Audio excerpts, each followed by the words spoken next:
started. Okay. A lot of people had questions about the breakdowns and how to read them. So I tried to zoom in for you guys the best that I can. But generally speaking, all of the codes that are over here are our top codes, the ones that we use the most. On the left side, you'll see the patient's name, who the subscriber is, ID number, basic things. It's going to let you know if it's a calendar year or a fiscal year, how much the maximum is, how much is remaining at the time that that breakdown is done. So the company we use, they go through every time a patient walks in the building. So the first time they walk through, you'll see this one, and then every time after, you'll see like a shortened version, letting you know what their updated remaining balance is. Why is that important? That's a really good service that we do. Most dental offices only do this once a year. Some don't even do it once a year. So some offices do it the day you show up, and when you tell them that you change your insurance. The better offices do it once a year, proactively. The best offices do it every time the patient walks in. Yeah, and the reason we do it is just more because we're the ones that are going to get screwed, not for nothing. It's us that's going to have to deal with the fact that the patient wants to fight us on the money that's due to us. So it's more of a benefit to us as an office to have this information as readily available as humanly possible. So in this situation, patient has nothing, hasn't used anything, has a deductible, hasn't been met. Important thing to notice immediately is it's going to give you the general percent breakdowns for all the categories. This person does not have 100% coverage on diagnostic and preventative. Admin would know that that means the patient owes for their first initial visit.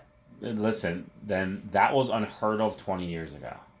Unheard of. Like everyone had 100%, at least $1,500. Now with all these crazy plans, you do see diagnostic and preventative, and a lot of these patients don't know it. Like the spouse picked it because the spouse doesn't go to the dentist, or I'll go with the cheap one, and then the wife comes in and like, what do you mean I owe? My husband has good insurance. You're like, he got this, Without fail, my husband would pick the cheaper one, and it would end up being something like right, because the husband goes, he's at work, and he goes, I don't go to the dentist. I don't want to pay any more money. And then, so that's an important thing to look at, specifically if, maybe that's what you're treatment planning for. But then obviously on the right-hand side, it's going to break down things more in detail for you. Something super important to look at that's burned us multiple times is there a waiting period? Okay. It has burned us multiple times. What is a waiting period? Where do you see that at? So it's right here under plan provisions. Okay. Judy will give us the answer. No, it's a waiting period. So sometimes usually isn't it on like basic and major services that they have it on? Yeah. Usually so major. It usually tells you what the waiting period is though. Yeah. So in this situation, there isn't one. Yeah. So everyone so we're crystal clear. The waiting period is the time that the subscriber has to pay and not get benefit in a certain class of service. So when they first start their insurance. It's super common with self-employed people or Obamacare, or supplemental insurance that people bought after they retired. So old people and self-employed people or people at very small companies will always have a waiting period because the insurance company is like, we're not going to let you buy 1 month of insurance. You get $1,500 of benefit and then you drop us. So the insurance company wants to make sure they get their money and they don't lose money. So often on these self-employed plans or internet plans or Medicare supplemental, they make them wait 12 months before they cover any major. Yeah. So if they had a waiting period, it would say yes, and then it would tell you what it is. For instance, it could be 12 months for basic, 12 months for major, whatever it would be in that spot. And it goes by, where would we know the date on what so it goes the date by? that they became active. So let's pretend this was 4/1 of 2021. So the effective date. Okay. Yes, you're counting 12 months from the effective date. Okay. Another thing to note for the waiting period, we still honor insurance companies' fees during that waiting period. We're still contracted, so we're still required to honor those fees. The patient's just paying 100% of the cost during that time. I don't know if you're required if insurance doesn't pay and it's not a covered benefit for the waiting period. If we are in contract. If we are contracted and it is a covered benefit, we are required. Can you get that from eAssist from me?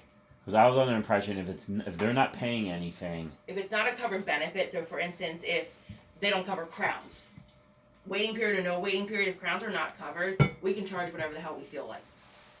If it's a covered benefit and they're out of benefits, such as they've maxed or they have a waiting period, Still have to honor we have to honor the fees because we have a contract with that patient's plan and that. Give me that. Just, I just want to double check. Give me that from ESS.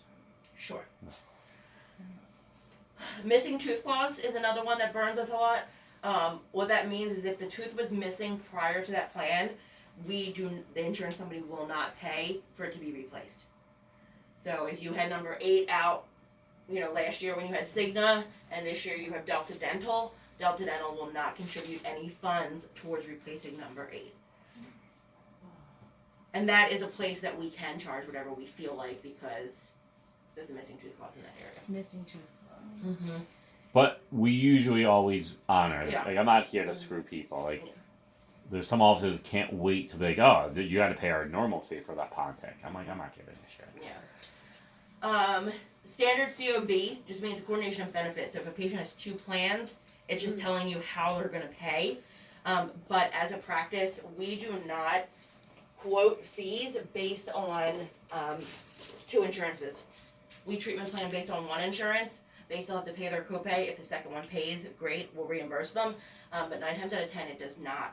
So if a primary insurance was like, oh, we were going to give you $100, secondary is like, we were only going to give you $80. You don't get $180. Okay. Primary is going to give you $100, which is more than the secondary was going to. The secondary has no interest in contributing that because you got more money from the primary. Okay.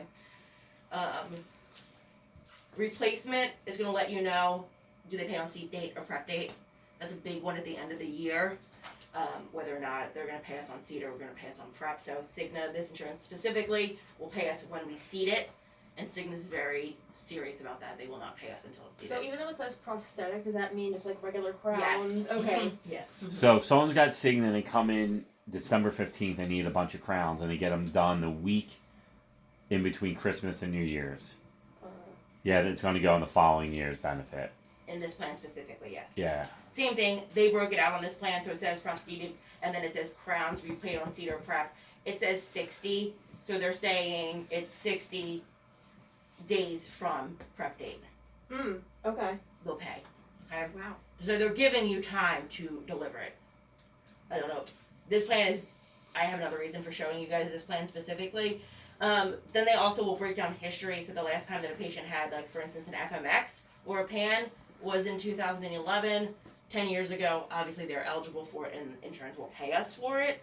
But as a practice, we don't charge patients for x-rays if they came from another office, for instance. We want them, our x-rays are clear. It's nice to have for diagnostic purposes, so we don't charge people for them if they're not going to be covered. They're typically eligible for FMX every 3 to 5 years. Yes. Is that right? Mhm. Okay. And Standard bite seems to be every 3. 6 to 1 year. Every Yes. 6 months to a year, right? Yes, depends on the plan. So down here, it's going to tell you some additional comments about like when other things were done. So like there's a root canal done in 2016, another root canal done in 2012. And then here's their additional comment is as per rep, it's going through letting you know what kind of plan they have under Cigna, but we are not in network with this plan. Okay. Okay, so great, it's showing you all the benefits, but we are not in network. And something important for admin, if you guys see that, is to just find out if they can still come to us and if the checks will go to them. So there's some plans that when we're out of network, they get no out of network benefits. They have to see a dentist that's in their network, and they'll get nothing and we'll get nothing. And then there's some plans that will just send the checks to the patients and they can go see whoever, but they still need to pay us in full up front and they'll get their checks at the back end of it. So for anybody that doesn't know, we've all, Dr. Brock is out of network for our office. So when we bill orthodontics and it goes out under Dr. Brock, checks go to patients for the ortho. Okay, so Delta Dental and United Concordia are a big offender of sending the full $1,000, $3,000 checks to the patients. So in those cases, we have to be prepared because we're out of network and the checks will go to the patients. Are all of our insurance done in network with her? Yep. Yes, Dr. Brock is out of network for our practice. Interesting. I didn't. But I those are didn't the know that. only 2 plans that will pay the patients. The rest will send them here. Okay. That's the instance with the 2 brothers, the mom cashed the checks. You said Delta and Mom Delta cashed United it. Concordia. They cash the check and they're like, oh, and they play stupid. Like, I didn't know. Like, well, I'm pretty sure you know. You don't just get a check for $1,000. Reinsurance, yeah. Right. From an insurance Yeah, company. so there is a family that comes here, both kids, the mom got the check cash, both of them. Well, cool, we can't, Oh I'm not my God. continuing with care, that money belongs to us. Right, for services rendered. Yeah, it's ours. Oh my Okay. god. So that's the thing when you're treatment planning people with Delta or United Concordia with ortho. You can pay us up front in full, and great, you get the check, you think it's Christmas, cool, or you need to sign off that you are going to sign it over to us when it comes. That money belongs to us. And people seem to really have a hard time with that, but it's our money. Do we have a separate sheet for that? Brianna started one, yes. Perfect. For those specific instances. So on the right hand side, it's going to give you the frequency of all the breakdowns of our popular codes. So when we started with this company, we gave them the things that we care most about. So that's where these codes came from. If there's anything you guys ever think that needs to be added to this, it's not a problem to add it. It's not a big deal. So again, we already know that this is covered at 80%. So it's telling you that the cleanings, x-rays are 2 times per calendar year. That specifically means they could literally come in tomorrow, they can come in tomorrow. Today and tomorrow for their services. 2 per calendar year. It's any time in that calendar year they can do what they want. Which is really good at the end of the year. Someone they haven't got their teeth cleaned, the teeth are a little nasty. It's good to tell the hygienist that. Be like, hey, if you can't finish everything today, no problem. They can come back tomorrow or next week. Yes. And insurance will pay. Sometimes it'll say 1/6 months, and that means 6 months to the day. Like they cannot come in 2 days in a row. They can't come in a day short of 6 months. It will not be covered. So it's specific, important to look at those types of breakdowns when somebody's like, I know we were rescheduling, unfortunately, a lot of hygiene patients, Oh. but sometimes you can't move people up. You gotta move them back. I feel like that's the most common one, right? Yes. One every 6 months. Yes, yeah. Wait, can I ask a question Sure. about that? So when you calculate 6 months, are you calculating like 180 days, or are you like by week? We do it by week, and that's never burned me in 13 years. Gotcha. I just literally hit the 6 month button that's on the schedule. Okay. It forces the Right, because system you out is 6 it months. 182 days, 180 Yeah, it's days, like, I hit the 182, 6 or months and then I try to go, like, a 183? day or two after the day they- Yes, Right, we've had ones that are one day early, Yeah, like that's FU. Yep. Yeah, so when you hit the 6 month button on the schedule, it'll default to 6 months and a day, just so you guys know. That's the way it's set up. Oh, If you look up- okay. Oh yeah, it defaults to 6 months and a day. That's how you That's- set up the system. Like Candace said, she usually goes a couple days after that. It's not gonna hurt you, but that's just a better way to cover your ass. It'll go through for fluoride, letting you know if it's covered. There's no age on the floor. Here it is. So it covers the fluoride, and then it goes down to say age limit for fluoride, not covered after age 18. I believe that says. So if they're 18, is it covered? It says 18. It says 18. Yeah, 18. Sealants are age 13. It looks like the That's- letter TB to me somehow. Oh. That is my question too. Is that age up until they turn 19, Yes. or once they turn 18, they're not covered No, anymore? it's till the day, like, so it's up to the day before they turn that age. Date up So to wait, date. no, say that again. So if someone's 18 and 6 months old, do they have covered fluoride? Yes. So they're covered up until the day before they turn 19. Or same thing with the sealants.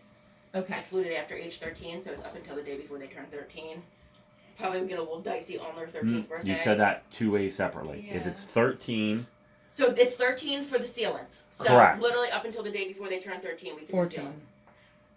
No, So it's, is it? It would so be you the said age- it back. Right. So and- that's the thing. The age limit when it says after age 13, is it the day before they turn 14 or the day before they Right. turn 13? no, it's to the day that before they turn 13. But Right, then the you age- just on the 18, and just to clarify, on the 18, you said it. Okay, that's Whereas, fine. Yeah. yeah. So guys, let's make it clear. The day they turn 13 or 18, the benefits turn off. Yes. Okay. Okay. Yeah. Whatever number you see is no bueno, no Yeah, bueno, no it's not. bueno. Alright.